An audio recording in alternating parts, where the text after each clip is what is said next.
नमस्कार। India debate में आप सबका स्वागत है। मैं हूं आशुतोष पाठक। मित्रों, पिछले दिनों दो बड़ी घटना हुई। एक घटना हुई है भारत के संसद में और दूसरी घटना घटी है भारत की आर्थिक राजधानी मायानगरी मुंबई में।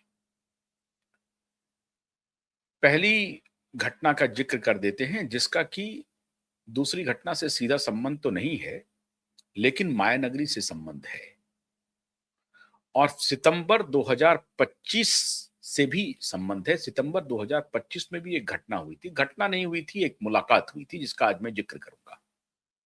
इसलिए ये दो बड़े एक्सपोजे हैं जो मैं अब आपके सामने लेके आया हूं। पार्लियामेंट में कल चर्चा हो रही थी और राहुल गांधी एक किताब का हवाला दे रहे थे। किताब पूर्व सेना अध्यक्ष जनरल नरवणे ने लिखा है, लेकिन वो किताब अभी तक छपी नहीं है। दो प्रकाशक के पास गया हुआ है। प्रकाशक ने इसे छापने की अनुमति लेने के लिए भारत सरकार को अप्रोच किया हुआ है, मिनिस्ट्री ऑफ डिफेंस को, और बकौल नरवणे जी भारत सरकार के डिफरेंट मिनिस्ट्रीज को उस पर अपनी अनुमति देनी है। केवल मिनिस्ट्री ऑफ डिफेंस इसकी अनुमति नहीं देगा, बल्कि अन्य जो मिनिस्ट्री है उसको भी अनुमति देनी पड़ेगी। लेकिन 13 महीने गुजर गए हैं, अभी तक केंद्र सरकार की तरफ से इस किताब के प्रकाशन की अनुमति नहीं मिली है और इसलिए ये किताब अभी छप करके बाजार में नहीं आई है। लेकिन इस किताब में क्या लिखा हुआ है, इसका जिक्र राहुल गांधी किसी मैगजीन का हवाला देते हुए पार्लियामेंट में करना चाह रहे थे।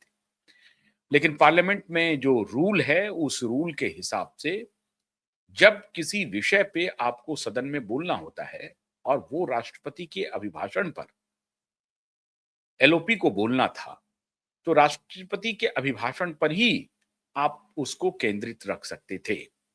ऐसा नहीं कि विषय चल रहा है कुछ और आप बोलने लगे कुछ। राहुल गांधी को नियम और कायदे समझाए गए। राहुल गांधी माने नहीं। इस पर काफी शोर शराबा हुआ। बाद में अमित शाह जी और केंद्रीय रक्षा मंत्री दोनों के साथ उनकी नोकझोंक भी हुई। वो तो चुप रहे, लेकिन कांग्रेस के अन्य सांसद जो थे वो उनके सिपह सालार के रूप में नोकझोंक करते दिखे और काफी बहस हुई। अब मैं इस बात का जिक्र क्यों कर रहा हूं, क्यों कह रहा हूं कि कल की घटना बहुत महत्वपूर्ण है और उसका संबंध सितंबर की एक मुलाकात से है। और दूसरी घटना जो घटी है 2 दिन पहले मायानगरी में, फिर एक बार गोलीबारी चल हुई है। लेकिन इस बार वो गोलीबारी का मुख्य किरदार जिसे बताया जा रहा है वो नहीं है। बताया जा रहा है बिश्नोई गैंग को, लॉरेंस बिश्नोई गैंग को। लेकिन इस बार उस किरदार पर मामले को थोपा जा रहा है। किरदार वो नहीं है। पुलिस ने पुणे से 5-6 गिरफ्तारियां की हैं। सभी 19 से 23 वर्ष के नौजवान हैं। इसमें से किसी का भी पूर्व में कोई आपराधिक बैकग्राउंड नहीं है। ये जितने भी लड़कों को पुलिस ने गिरफ्तार किया है पुणे से, मुंबई पुलिस ने, सभी के सभी एकदम युवा हैं। सबसे छोटी उम्र के 19 साल के हैं और बड़ी उम्र के 20-25 सभी साल के हैं। तो 25 साल से नीचे के ही युवा हैं और इनमें से किसी का भी कोई आपराधिक बैकग्राउंड नहीं है, कोई आपराधिक इतिहास नहीं है, लेकिन पुलिस ने गिरफ्तार कर लिया। अब रोहित शेट्टी के बंगले पे अटैक हुआ, गोलीबारी हुई, दिन दहाड़े हुई, गिरफ्तारी हुई पुणे से, संदिग्ध की गिरफ्तारी हुई है और उसकी जिम्मेदारी भी किसी ने ले ली है और वो जिम्मेदारी लॉरेंस बिश्नोई गैंग के लोगों ने ले ली है।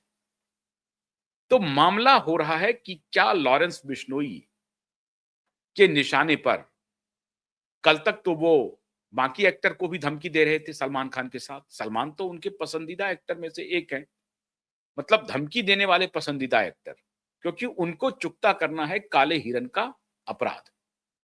आपको मालूम है, ये बताने की जरूरत नहीं है कि काले हिरन के केस में अभी मुकदमा चल रहा है, उसमें से कोई बरी हुआ नहीं है। और बिश्नोई समाज का कहना है कि सलमान खान सार्वजनिक रूप से माफी मांगे। सलमान खान तो माफी नहीं मांगे हैं, लेकिन सलमान खान के पिताजी कई बार माफी मांग चुके हैं, लेकिन उससे बात बन नहीं रही है। मामला कुछ और है। और सलमान पर, जैसा कि मैंने आपको बताया कि सुशांत और दिशा की मृत्यु के बाद जो एटमॉस्फेयर बना है सलमान खान के खिलाफ, वो भी एक नाराजगी का कारण है। ये लोग पावर गैलरी में, मुंबई के माया नगरी में लोग चर्चा करते हैं कि अगर लॉरेंस बिश्नोई उस दिशा में एक्टिव हैं, तो उसके पीछे का कारण वो भी है, ब्लैक बग तो है ही है। लेकिन अब मैं पार्लियामेंट का जिक्र और रोहित शेट्टी का जिक्र कर रहा हूं, और फिर सलमान खान का जिक्र कर रहा हूं। इस दोनों में बहुत गहरा रिश्ता है। पूर्व जनरल ने, थल सेना अध्यक्ष ने जो किताब में जिन बातों का खुलासा किया है, उसको लेकर के ही तो विवाद है। और इसी से एक संबंध सितंबर 2025 की एक मुलाकात का है। मुलाकात किसकी है? मुलाकात है रक्षा मंत्री और सलमान खान की। याद कीजिए आप, सलमान खान मिलने के लिए गए थे रक्षा मंत्री के पास।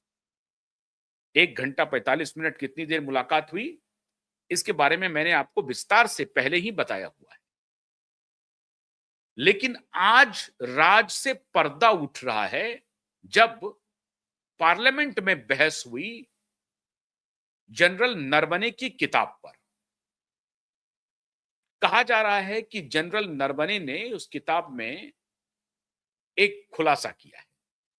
खुलासा यह है कि भारत और चीन के बीच गलवान घाटी में जो तकरार हुआ, जो युद्ध हुआ, जिसमें हमने 20 जवानों को खोया, चाइनीज सैनिक भी मारे गए, लेकिन 20 जवानों को खोकर के भी हमारी टुकड़ी सिर्फ 200-300 जवानों की थी, और उसने हजारों चाइनीज जवानों को खदेड़ दिया, पीछे हटने पर मजबूर किया। उनके पास अत्याधुनिक सुविधा से लैस एमिनिशंस थे, हथियार थे, टैंक बढ़ रहा था, लेकिन हमारे सैनिकों के पास उस तरह से अत्याधुनिक हथियार नहीं थे, वो साजो सामान नहीं था। और -20 फर्ज कीजिए साहब, -20 में हमारे जवानों ने, मुट्ठी भर जवानों ने हजारों पीएलए के सैनिकों को खदेड़ दिया, उनकी छाती पर मूंग दल दिया, और ऐसा जख्म दिया कि अब वो दोबारा हिम्मत नहीं कर पा रहे हैं। आपने वो तस्वीरें देखी होंगी, गलवान घाटी के विजय की तस्वीर, कि किस तरीके से सैनिक वहां पर जश्न मना रहे हैं। इसी गलवान की घटना को लेकर के थल सेनाध्यक्ष, पूर्व थल सेनाध्यक्ष जनरल नरवणे ने एक बात कही है, उल्लेख किया है। क्या उल्लेख है? उल्लेख है कि जब चाइनीज पीएलए की आर्मी एडवांस हो रही थी गलवान घाटी की तरफ और भारतीय सीमा के करीब आ रही थी, तो वहां पर मौजूद भारतीय सैनिक और उनके कमांडर वो संपर्क में थे अपने हायर कमांडर के साथ, और फिर हायर कमांडर ने, जो वहां के जेओसी होते हैं, उस जेओसी ने संपर्क किया थल सेना अध्यक्ष से कि साहब ये टैंक और इम्यूनिशंस के साथ पीएलए की सेना बढ़ रही है, पीएलए बढ़ रहा है भारत की सीमा के तरफ, और वो कुछ भी कर सकता है। हमें क्या करना चाहिए? हमें आदेश दीजिए, हम युद्ध के लिए तैयार हैं, हम लड़ाई के लिए तैयार हैं, हम उसे खदेड़ देंगे। तो जीओसी ने इंफॉर्मेशन पास ऑन किया जनरल नरवणे को, और फिर नरवणे ने सोचा कि इस पर अपने पॉलिटिकल मास्टर से आदेश ले लिया जाए। उन्होंने रक्षा मंत्री को फोन किया। रक्षा मंत्री ने कहा कि थोड़ा इंतजार कीजिए, मैं प्रधानमंत्री से बात कर लेता हूं। उन्होंने प्रधानमंत्री से बात किया, लेकिन अब रक्षा मंत्री और प्रधानमंत्री के बीच की जो बातचीत हो रही है, इस दौरान गलवान के नियंत्रण में जो जीओसी था, वो जीओसी 2 बार संपर्क करते हैं नरवणे से, थल सेना अध्यक्ष से, और वो कह रहे हैं कि साहब हमारे पास वक्त बहुत कम है, 1000 मीटर की दूरी पर है, महज 1 किलोमीटर की दूरी पर अब वो लोग हैं और वो पहुंच चुके हैं। वहां से हम अब उनके रेंज में आ चुके हैं, हम उनके फायरिंग रेंज में हैं। ऐसी परिस्थिति में हमें आदेश दीजिए, हम तैयारी शुरू करें। फिर उन्होंने फोन किया रक्षा मंत्री को। रक्षा मंत्री ने कहा कि हमें अभी तक हमें आदेश मिल रहा है, मैं फौरन बताता हूं आपको, कुछ वक्त दीजिए। इस बीच में जीओसी का फिर तीसरा फोन आता है नरवणे के पास। नरवणे ने फिर संपर्क किया तो बतौर रक्षा मंत्री उन्होंने कहा कि प्रधानमंत्री का कहना है कि आप ऑन द ग्राउंड हैं, जो कमांडिंग पोजीशन में है उन्हीं को यह निर्णय लेना है कि हमें लड़ाई शुरू करनी है या इंतजार करना है। मतलब यू आर द बेस्ट जज, you can decide on the spot. मैं यहां से आपको कुछ नहीं बोल सकता हूं। ये वर्जन है रक्षा मंत्री का नरवणे को। लेकिन नरवणे ने कहा कि तब तक काफी विलंब हो रहा था, और विलंब इधर हो रहा था, वो एडवांस हो रहे थे कि कुछ देर के बाद जब तक विलंब हुआ तब तक लड़ाई छिड़ गई।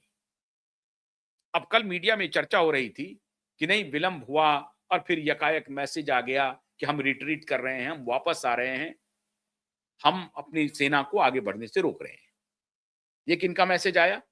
पीएलए के जीओसी का मैसेज आ जाता है भारत के जीओसी को कि भाई रुक जाइए, हम पीछे हट रहे हैं। या नरवणे जी को आ जाता है मैसेज कि हम पीछे हट रहे हैं, और फिर इस तरह से मैसेज का कम्युनिकेशन हो जाता है जो हमारी सेना गलवान में मौजूद है। इस दौरान युद्ध छिड़ चुका था और हमारे मुट्ठी भर सैनिक चाइनीज को पीछे खदेड़ने में कामयाब रहे थे।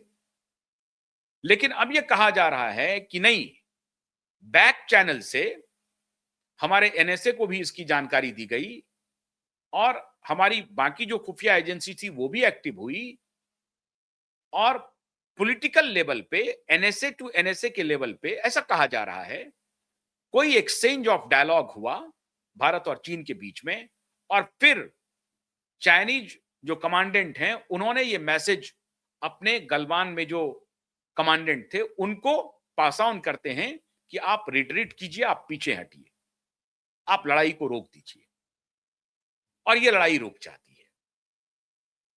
अब एक तकरार है। नरवणे जी का कहना है कि जो एक्सचेंज ऑफ इंफॉर्मेशन है उसमें जो देरी हुई उसकी वजह से हमारे सैनिकों की जान चली गई। ऐसा लगता है कि उस किताब, अभी किताब आई नहीं है, अभी ये किताब आई नहीं है, लेकिन उसका जो मजमून है, जो लब्बो-लुआब है, वो निकाला ये जा रहा है कि हमारे जो 20 सैनिकों की जान गई है वो इनडेसिसिवनेस की वजह से गई है, जबकि हमारे जो स्पॉट पे जो कमांडेंट हैं वो प्रायर सूचना दे रहे हैं मुझे, और मैं प्रायर सूचना दे रहा हूं अपने पॉलिटिकल मास्टर को, एनएसए को, सबको दे रहा हूं। लेकिन हमें सूचना जब तक उनका आदेश आता तब तक विलंब हो गया। अब यही एक कॉन्फ्लिक्टिंग इश्यूज है। दूसरी तरफ हमारी सेनाओं ने अपने शौर्य का परिचय दिया, और संख्या में कम होने के बाद भी हमने पीएलए को खदेड़ दिया और वो पीठ दिखा करके भागे। सच्चाई ये है, और हमने विजय पताका फहरा दिया, और आज तक हम फहराए हुए हैं उस जगह पे गलवान में। ऐसे विपरीत परिस्थिति में जब -20 डिग्री के हालात हों, ऐसे विपरीत परिस्थिति में भारतीय सेना ने अपने शौर्य का परिचय दिया। लेकिन हमको जो कुछ जान गंवानी पड़ी उसके बारे में ये अभी पूरी तरह से स्पष्ट नहीं है कि यही उन्होंने लिखा है किताब में।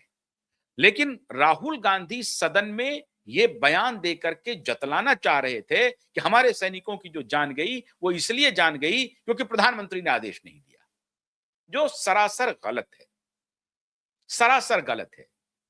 प्रधानमंत्री इस इतना प्रोएक्टिव हैं, हमारे एनएसए इतने प्रोएक्टिव हैं इन चीजों को लेकर के कि वो मिनट भर, सेकंड भर विलंब नहीं कर सकते हैं। और जब ये प्रधानमंत्री को भी मालूम है, एनएसए को भी मालूम है कि हमारी सेना इतनी सक्षम है, जो ऑन दी स्पॉट क्या निर्णय लेना चाहिए, इतनी काबिलियत हमारी सेनाओं में है, हमारे सेना के अफसरों में है, तो वो ले सकते हैं कि हमें क्या करना चाहिए। तो उन्होंने वही कहा कि आप मेरा इंतजार नहीं कीजिए, आप ऑन दी स्पॉट हैं, मैं सिर्फ सूचना दे रहा हूं, हम लोग आपस में कुछ बात कर लेते हैं, लेकिन निर्णय आप ही को लेना है, आप निर्णय लीजिए। अब नरवणे जी कह रहे हैं कि मैं इंतजार करते रहा एनएसए का या रक्षा मंत्री का या पीएमओ का, और इस बीच में जो कोऑर्डिनेशन में जो थोड़ा वक्त लगा, उसकी वजह से थोड़ा हमको नुकसान हुआ। अगर ऐसी चर्चा उन्होंने पुस्तक में की है, तब तो यह विवाद का विषय हो सकता है। अगर ऐसी चर्चा है ही नहीं, जिसके बारे में रक्षा मंत्री ने कहा कभी वो किताब प्रकाशित नहीं हुई है, आप किस बात का जिक्र कर रहे हैं? तो अगर वो किताब प्रकाशित हुई ही नहीं है और ऐसे में आप एक्यूज कर रहे हैं कि रक्षा मंत्री, प्रधानमंत्री और इन लोगों की वजह से हमारे सेना की जान गई है, तो ये उचित बात नहीं है, उचित नहीं है। आप चीजों को पहले समझ लीजिए। रक्षा मंत्री अपने तरफ से बिल्कुल सही हैं और नरवणे कह रहे हैं कि मैंने किताब लिखी है और ये किताब आने के बाद ही पता चलेगा कि मैंने किताब में क्या लिखा है। अब वो तो साहब चाहेंगे कि हमारी किताब अधिक से अधिक बिके, तो सच अगर वो अभी बता देंगे तो फिर तो किताब बिकेगी नहीं। तो उन्होंने अपने हिसाब से कहा कि हमने किताब लिखी है, हम एक्सपेक्ट कर रहे हैं अभी परमिशन का सरकार की तरफ से, जो अभी तक हमें नहीं मिली है। हमने किताब लिख करके अपना काम कर दिया है, सरकार परमिशन देगी तो हम जाकर के किताब को छापेंगे और वो फिर किताब आप सबके लिए अवेलेबल होगा। अब इसको दूसरी बात, एक और कॉन्ट्राडिक्टरी बात हुई। सितंबर 2025 में माननीय सलमान खान गए मिलने के लिए राजनाथ सिंह से।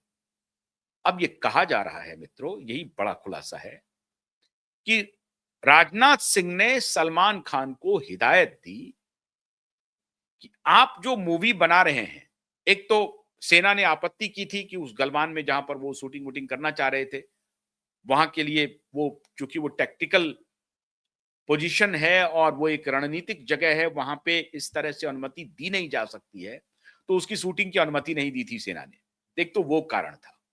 लेकिन दूसरा जो सबसे महत्वपूर्ण कारण बताया जा रहा है सूत्रों के हवाले से, फिर मैं इसकी पुष्टि नहीं कर रहा हूं, लेकिन सूत्रों के हवाले से बताया जा रहा है कि राजनाथ जी ने सलमान जी को कहा कि साहब ऐसा है, फिल्म तो बना रहे हो, बड़ी अच्छी बात है, दो चीज का ध्यान रखना। एक तो अपने सेना के शौर्य से कोई समझौता नहीं होना चाहिए, तीन चीज का बल्कि। दूसरा, आप जो शूटिंग कर रहे हो वहां पर कोई इस तरह के कोई बात ऐसी नहीं होनी चाहिए कि शूटिंग के बहाने कोई चीज लीक हो जाए और कुछ नुकसान हो जाए। हमारी सेफ्टी और सिक्योरिटी से कोई समझौता नहीं होना चाहिए। और तीसरी बात, अननेसेसरी चाइना पर अननेसेसरी हम कोई अनर्गल आरोप न लगाएं, बढ़ा चढ़ा करके ना दिखाएं। और बढ़ा चढ़ा करके होता है भाई, मेलोड्रामा हो जाता है कई बार फिल्मों में, और आप तिल का ताड़ ना बना दें, राई का पहाड़ ना बना दें। ये साफ साफ हुआ कि ऐसा ना बना दें जिससे हमारे और चाइना के बीच में जो अभी रिश्ते सुधर रहे हैं, वो सुधरने के बजाय बिगड़ जाए। और ये सितंबर की बात इसलिए है क्योंकि उस वक्त से ही ये चल रहा था, भारत और अमेरिका के बीच के टसल शुरू हो गया था, ऑपरेशन सिंदूर हो रहा था, ऑपरेशन सिंदूर के बाद की घटना चल रही थी। तो ऑपरेशन सिंदूर के बाद अमेरिका, जिस तरह से अमेरिका के साथ भारत के रिश्ते खराब हो रहे थे, तो आपको याद होगा स्टेटमेंट के ऊपर वो बताने की जरूरत नहीं, जब उन्होंने कहा कि हमने मध्यस्थता करवाई, भारत सरकार ने कहा कि ऐसी कोई बात नहीं है, हम पाकिस्तान के डीजीएमओ का फोन आया था कि हमको माए बाप हमें बचा लो, हमने बचा लिया। डोनाल्ड ट्रंप की मध्यस्थता नहीं हुई है, ये गलत बोल रहे हैं और ये पाकिस्तान इसमें कलाबाजी कर रहा है। तो उस वक्त अमेरिका के साथ जो रिश्ते थे वो थोड़े से नाजुक थे और उसकी वजह से हम थोड़े करीब हो रहे थे चाइना के साथ। और उस बीच में अगर आप ये फिल्म लेके चले आए तो जो रिश्ते हमारे बन रहे हैं वो खराब हो जाएंगे, डिप्लोमेसी पर इसका असर होगा। तो इन तीन चीजों का ख्याल रखना है, तब तो फिल्म आपकी बनेगी, नहीं तो नहीं बनेगी। साफ साफ राजनाथ सिंह जी ने इस तरह का इंडिकेशन कर दिया कि हाँ, हमारे जो दुश्मन हैं आप उस दुश्मन को करिए इंगित, वो हमारी दुश्मनी है उनसे, अब हुई लड़ाई, दो सैनिकों के बीच में हुई, दो देश के बीच में, वो करिए, लेकिन उसको बढ़ा चढ़ा करके मत करिए कि हमने एकदम से ये कर दिया। हमारा पुरुषार्थ दिखाइए, लेकिन उसमें विलेन के रूप में चाइना को मत दिखाइए ताकि हमारे रिश्ते खराब हो जाए। अब हमको जो करना था हमने कर दिया, उनको भगा दिया, हमने गलवान अपने कब्जे में रखा है, हमने अपना पुरुषार्थ दिखा दिया। अब उसको और ढोल पीटने से हमारे रिश्ते उनके साथ खराब हो जाएंगे। बिल्कुल ठीक कहा उन्होंने। जियोपॉलिटिक्स में इसी तरह की रणनीति अख्तियार की जाती है। ठीक कहा। और उन्होंने इस बात को समझा भी होगा। अभी गलवान आना है। अब गलवान के बारे में तो लोग कह रहे हैं कि उनको रिजेक्ट करेगा कि क्या करेगा। अभी उनको लग रहा था कि धुरंधर और बॉर्डर 2 की जो सफलता है वो एक प्रकार से उसका एक इम्पैक्ट होगा। कास्केडिंग तो नहीं कह सकते हैं, लेकिन उसका आप जो एक्सटेंशन कहें आप कि ये जो सफलता मिली है वो सफलता और आगे बढ़ती रहेगी और गलवान को भी सफलता मिल जाएगी, क्योंकि राष्ट्रवादी फिल्म है। कहना मुश्किल है, कुछ नहीं कह सकते। अब जो दूसरा बड़ा एक्सपोजे है मित्रों, तो ये दोनों बात आपको समझ में आ गई, संसद की बात और सलमान और राजनाथ सिंह की मुलाकात की बात, नरवणे जी की बात। दूसरी बड़ी एक्सपोजे जो है, जो रोहित शेट्टी के घर के ऊपर जो हमला हुआ है, जिसके बारे में मैंने अभी शुरुआत में आपको बताया, 5-6 लोगों को गिरफ्तार किया गया है।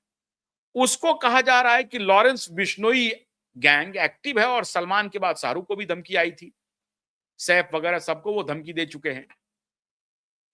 बहुत बड़ा गैंग चलता है लॉरेंस का, देश दुनिया में चल रहा है। पाकिस्तान में तो पता नहीं कोई अननोन गनमैन है जो लगातार सफाया कर रहा है। कनाडा में सफाया हो रहा है। कनाडा में कपिल शर्मा निशाने पर हैं। एक नहीं, 3-3 बार हमले हो चुके हैं, 2-2 बार हमले हो चुके हैं कपिल शर्मा के रेस्टोरेंट पे। कपिल शर्मा थर्रा रहा है, डर से कांप रहा है। अब ये रोहित शेट्टी के ऊपर हमला हुआ है, लेकिन इसमें एक कैच है। रोहित शेट्टी के ऊपर हमला क्यों हुआ? कोई तो कारण होगा। क्या कारण है? क्या रोहित शेट्टी अपने को खूब दिखाता है तो रोहित शेट्टी को धमकी दो? मित्रों, कहा जा रहा है कि रोहित शेट्टी एक फिल्म बना रहे हैं मुंबई के पुलिस कमिश्नर, पूर्व पुलिस कमिश्नर राकेश मारिया के ऊपर। राकेश मारिया वही थे जिन्होंने दाऊद गैंग को एक प्रकार से नेस्त नाबूद कर दिया था। एक तरफ तो राकेश मारिया को भी मुंबई के पुलिस ने देखा है, दूसरी तरफ परमवीर सिंह को भी देखा है, सचिन भाजे जैसे ऑफिसर को भी देखा है। तो एक तरफ तो ऐसे राकेश मारिया जैसे ऑफिसर रहे हैं जिन्होंने अंडरवर्ल्ड की कमर तोड़ दी थी, और पुलिस उसी राकेश मारिया के ऊपर रोहित शेट्टी फिल्म बना रहे हैं। उनका राइट, उन्होंने जो किताब लिखा है उसका राइट वगैरह भी रोहित शेट्टी ने अपने पास ही शायद रखा है। अब वो मूवी वो बना रहे हैं, लेकिन उसके पहले भी गोलमाल 2 भी कर रहे हैं वो। गोलमाल 4 ही गोलमाल 2, पता नहीं कितने गोलमाल हो जाते हैं इन लोगों के, समझ में नहीं आ रहा है। खैर, लेकिन वो राकेश मारिया के जीवन पर वो एक मूवी बना रहे हैं, और वो है अंडरवर्ल्ड के खिलाफ, मतलब दाऊद गैंग के खिलाफ। तो ये भी हो सकता है कि दाऊद गैंग की धमकी मिली हो रोहित को और नाम शिफ्ट कर दिया लॉरेंस बिश्नोई पर, बड़ी चालाकी से। अब लॉरेंस बिश्नोई गैंग समझ रहा हो कि साहब ये अटैक तो हमने किया नहीं है, ये कहां से आ गया। तो ये गैंग गैंग वॉर जो होता है ना, ये संदेश होता है। सामने में संदेश कुछ और होता है और अंदर से मैसेज अपने गैंगस्टर को, अपने अपोजिशन को दे दिया जाता है। अब लॉरेंस बिश्नोई के जो गैंगस्टर हैं, उनके कान खड़े हो गए हैं साहब, कि रोहित शेट्टी को अगर हमने नहीं अटैक किया है, हमारे गैंग ने नहीं किया है, तो ये अटैक करने वाला कौन है? और अगर अटैक करने वाला दाऊद के गैंग का है, तो क्या दाऊद का गैंग आज भी मुंबई में एक्टिव है? ऐसे कयास लगाए जा रहे थे कि लॉरेंस बिश्नोई के एक्टिव होने के बाद मुंबई से दाऊद गैंग का सफाया हो गया है और इसीलिए सलमान और बाकी जो खान गैंग है, इनकी अभी थोड़ी-सी बुझी-बुझी सी हो गई है। चेहरा बुझ गया है। अब ये खुलेआम उस तरह से नहीं चल पा रहे हैं। बुलेट प्रूफ गाड़ियों में, बुलेट प्रूफ बालकनी में, सैकड़ों, पचासों सिक्योरिटी गार्ड्स में, प्राइवेट सिक्योरिटी गार्ड्स में। अभी रोहित शेट्टी ने भी अपना सिक्योरिटी टाइटन कर दिया है। जो पुलिस का होगा, मुंबई पुलिस का तो सिक्योरिटी मिल ही रहा है। अपना प्राइवेट सिक्योरिटी गार्ड 50-60 के आसपास इन्होंने अपॉइंट कर लिया है, जिसके बारे में अब कह रहे हैं कि अब वो जो भी उनके मिलने के लिए आएँगे या मुलाकाती होंगे, उनको बहुत सारे लेयर्स से गुज़रना पड़ेगा। ज़ाहिर है, अटैक हो गया है, दिन दहाड़े हमला हुआ है घर पे, तो उनको सिक्योरिटी लेनी ही चाहिए। लेकिन सवाल है कि ये गोली चलाई किसने? किस गैंग ने चलाई? उनका उद्देश्य क्या है? सामने तो संदेश आ रहा है कि लॉरेंस बिश्नोई की एक गैंग ने जिम्मेदारी ले ली है। ऑफिशियल फेसबुक पोस्ट पे और इधर-उधर कहीं पे सोशल मीडिया पे जिम्मेदारी ले लिया। लेकिन सच्चाई कुछ और है।